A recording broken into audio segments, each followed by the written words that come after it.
یہ ہفتہ وار بائبل کا درسی was Plainfield Christian Science Church Independent کی جانب سے ہے جو نیو جرسی امریکہ میں واقع ہے۔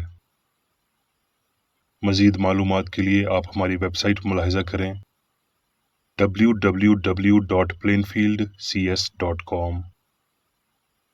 یہ سبق 8 مارچ 2026 بروز اتوار ہفتہ کے اختتام پر آپ کے مطالعہ کی غرض سے تیار کیا گیا ہے۔ مضمون: انسان۔ سنہری متن: یوحنا۔ عزیزو، ہم جانتے ہیں کہ جب وہ ظاہر ہوگا تو ہم بھی اس کی مانند ہوں گے، کیونکہ اس کو ویسا ہی دیکھیں گے جیسا وہ ہے۔ جوابی مطالعہ: زبور۔ اے میری جان، خداوند کو مبارک کہہ، اور جو کچھ مجھ میں ہے اس کے قدوس نام کو مبارک کہے۔ وہ تیری ساری بدکاری بخشتا ہے، وہ تجھے تمام بیماریوں سے شفا دیتا ہے، وہ تیری جان ہلاکت سے بچاتا ہے، وہ تیرے سر پر شفقت و رحمت کا تاج رکھتا ہے۔ جیسے باپ اپنے بیٹوں پر ترس کھاتا ہے، ویسے ہی خداوند ان پر جو اس سے ڈرتے ہیں ترس کھاتا ہے۔ انسان کی عمر تو گھاس کی مانند ہے، وہ جنگلی پھول کی طرح کھلتا ہے کہ ہوا اس پر چلی اور وہ نہیں، اور اس کی جگہ اسے پھر نہ دیکھے گی۔ لیکن خداوند کی شفقت اس سے ڈرنے والوں پر ازل سے ابد تک اور اس کی صداقت نسل در نسل ہے، یعنی ان پر جو اس کے عہد پر قائم رہتے ہیں اور اس کے قوانین پر عمل کرنا یاد رکھتے ہیں۔ اے خداوند کے فرشتوں، اس کو مبارک کہو، تم جو زور میں بڑھ کر ہو اور اس کے کلام کی آواز سن کر اس پر عمل کرتے ہو۔ درسی واز بائبل میں سے اعمال۔ اور استفنس فضل اور قوت سے بھرا ہوا لوگوں میں بڑے عجیب کام اور نشان ظاہر کیا کرتا تھا، اور عبادت گاہ کے بعض لوگ اٹھے، مگر وہ اس دانائی اور روح کا جس سے وہ کام کرتا تھا مقابلہ نہ کر سکے۔ اس پر انہوں نے بعض آدمیوں کو سکھا کر کہلوا دیا کہ ہم نے اس کو موسیٰ اور خدا کے برخلاف کفر کی باتیں کرتے سنا۔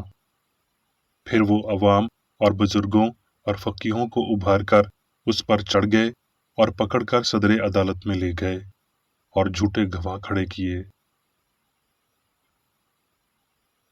اعمال۔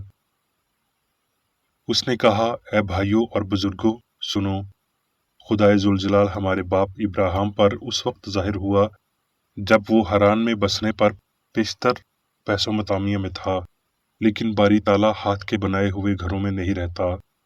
چنانچہ نبی کہتا ہے کہ خداوند فرماتا ہے، آسمان میرا تخت اور زمین میرے پاؤں تلے کی چوکی ہے، تم میرے لیے کیسا گھر بناؤ گے؟ تینوں میں سے کس کو تمہارے باپ دادا نے نہیں ستایا؟ انہوں نے تو اس راست باز کے آنے کی پیش خبری دینے والوں کو قتل کیا، اور اب تم اس کے پکڑوانے والے اور قاتل ہوئے۔ تم نے فرشتوں کی معرفت سے شریعت تو پائی، پر عمل نہ کیا۔ جب انہوں نے یہ باتیں سنی تو جی میں جل گئے اور اس پر دانت پیسنے لگے۔ مگر اس نے روح القدس سے معمور ہو کر آسمان کی طرف غور سے نظر کی اور خدا کا جلال اور یسوع کو خدا کی دہنی طرف کھڑا دیکھ کر کہا کہ دیکھو، میں آسمان کو کھلا اور ابن آدم کو خدا کی دہنی طرف کھڑا دیکھتا ہوں۔ مگر وہ بڑی زور سے چلائے، پس یہ استفنس کو سنسار کرتے رہے۔ پھر اس نے گھٹنے ٹیک کر بڑی آواز سے پکارا کہ اے خداوند، یہ گناہ ان کے ذمہ نہ لگا، اور یہ کہہ کر سو گیا۔ اعمال۔ اور ساؤل اس کے قتل پر راضی تھا، اور دیندار لوگ استفنس کو دفن کرنے کے لیے لے گئے اور اس پر بڑا ماتم کیا۔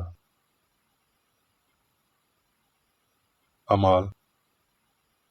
اور ساؤل جو ابھی تک خداوند کے شاگردوں کو دھمکانے اور قتل کرنے کی دھن میں تھا، سردار کہن کے پاس گیا اور اس سے دمشق کے عبادت خانوں کے لیے اس مضمون کے خط مانگے کہ جن کو وہ اس طریق پر پائے، خواہ مرد خواہ عورت، ان کو باندھ کر یروشلم میں لائے۔ جب وہ سفر کرتے کرتے دمشق کے نزدیک پہنچا تو ایسا ہوا کہ یکایک آسمان سے ایک نور اس کے گردا گرد آ چمکا، اور وہ زمین پر گر پڑا اور یہ آواز سنی کہ اے ساؤل، تو مجھے کیوں ستاتا ہے؟ اس نے پوچھا، اے خداوند، تو کون ہے؟ اس نے کہا، میں یسوع ہوں جسے تو ستاتا ہے، مگر اٹھ، شہر میں جا، اور جو تجھے کرنا چاہیے وہ تجھ سے کہا جائے گا۔ اور ساؤل زمین پر سے اٹھا، لیکن جب آنکھیں کھولی تو اس کو کچھ نہ دکھائی دیا، اور لوگ اس کا ہاتھ پکڑ کر دمشق میں لے گئے۔ دمشق میں حننیہ نام ایک شاگرد تھا، اس سے خداوند نے رویا میں کہا کہ اے حننیہ۔ اس نے کہا، اے خداوند، میں حاضر ہوں۔ خداوند نے اس سے کہا، اٹھ، اس کوچہ میں جا جو سیدھا کہلاتا ہے، اور یہودا کے گھر میں ساؤل نام ترسی کو پوچھ لے، کیونکہ دیکھ وہ دعا کر رہا ہے۔ بس حننیہ جا کر اس گھر میں داخل ہوا اور اپنے ہاتھ اس پر رکھ کر کہا، اے بھائی ساؤل، خداوند یعنی یسوع جو تجھ پر اس راہ میں جس سے تو آیا ظاہر ہوا تھا، اسی نے مجھے بھیجا ہے کہ تو بینائی پائے اور روح القدس سے بھر جائے۔ اور فوراً اس کی آنکھوں سے چھلکے سے گرے، اور وہ بینا ہو گیا اور اٹھ کر بپتسمہ لیا، اور فوراً عبادت خانوں میں یسوع کی منادی کرنے لگا کہ وہ خدا کا بیٹا ہے۔ اعمال۔ مگر نافرمان یہودیوں نے غیر قوموں کے دلوں میں جوش پیدا کر کے ان کو بھائیوں کی طرف بدگمان کر دیا۔ پھر بعض یہودی انطاکیہ اور اکنیم سے آئے اور لوگوں کو اپنی طرف کر کے پولس کو سنسار کیا اور اس کو مردہ سمجھ کر شہر کے باہر گھسیٹ کر لے گئے۔ مگر جب شاگرد اس کے گردا گرد آ کھڑے ہوئے تو وہ اٹھ کر شہر میں آیا اور دوسرے دن برناباس کے ساتھ دربے کو چلا گیا۔ اعمال۔ ہفتے کے پہلے دن جب ہم روٹی توڑنے کے لیے جمع ہوئے تو پولس نے دوسرے دن روانہ ہونے کا ارادہ کر کے ان سے باتیں کی اور آدھی رات تک کلام کرتا رہا۔ جس بالا خانہ میں ہم جمع تھے اس میں بہت سے چراغ جل رہے تھے۔ یوتخس نام ایک جوان کھڑکی میں بیٹھا تھا، اس پر نیند کا بڑا غلبہ تھا، اور جب پولس زیادہ دیر تک باتیں کرتا رہا تو وہ نیند کے غلبہ میں تیسری منزل سے گر پڑا اور اٹھایا گیا تو مردہ تھا۔ پولس اتر کر اس سے لپٹ گیا اور گلے لگا کر کہا، گھبراؤ نہیں، اس میں جان ہے۔ پھر اوپر جا کر روٹی توڑی اور کھا کر اتنی دیر تک ان سے باتیں کرتا رہا کہ پو پھٹ گئی۔ پھر وہ روانہ ہو گیا اور وہ اس لڑکے کو جیتا لائے اور ان کی بڑی خاطر جمع ہوئی۔ رومیو۔ کیونکہ زندگی کے روح کی شریعت نے مسیح یسوع میں مجھے گناہ اور موت کی شریعت سے آزاد کر دیا، لیکن تم جسمانی نہیں بلکہ روحانی ہو، بشرطے کہ خدا کا روح تم میں بسا ہوا ہے۔ بس اے بھائیو، ہم قرضدار تو ہیں مگر جسم کے نہیں کہ جسم کے مطابق زندگی گزاریں، اس لیے کہ جتنے خدا کی روح کی ہدایت سے چلتے ہیں وہی خدا کے بیٹے ہیں۔ روح خود ہماری روح کے ساتھ مل کر گواہی دیتا ہے کہ ہم خدا کے فرزند ہیں، اور اگر فرزند ہیں تو وارث بھی ہیں، یعنی خدا کے وارث اور مسیح کے ہم میراث۔ کیونکہ مجھ کو یقین ہے کہ خدا کی محبت جو ہمارے خداوند یسوع مسیح میں ہے، اس سے ہم کو نہ موت جدا کر سکے گی، نہ زندگی، نہ فرشتے، نہ حکومتیں، نہ حال کی نہ استقبال کی چیزیں، نہ قدرت، نہ بلندی، نہ پستی، نہ کوئی اور مخلوق۔ اب میں میری بیکر ایڈی کی تحریر کردہ کرسچن سائنس کی درسی کتاب سائنس اور صحت آیات کی کنجی کے ساتھ میں سے لی گئی تحریریں پڑھوں گا۔ سائنس اور صحت۔ خدا، الہی اصول، زندگی، سچائی، محبت، جان، روح، عقل۔ آدمی، خدا کا روحانی خیال، انفرادی، کامل، ابدی۔ الوہیت کے لیے مادر پدر نام ہے جو اس کی روحانی مخلوق کے ساتھ اس کے شفیق تعلق کی طرف اشارہ کرتا ہے، جیسا کہ رسول نے ان الفاظ میں یہ ظاہر کیا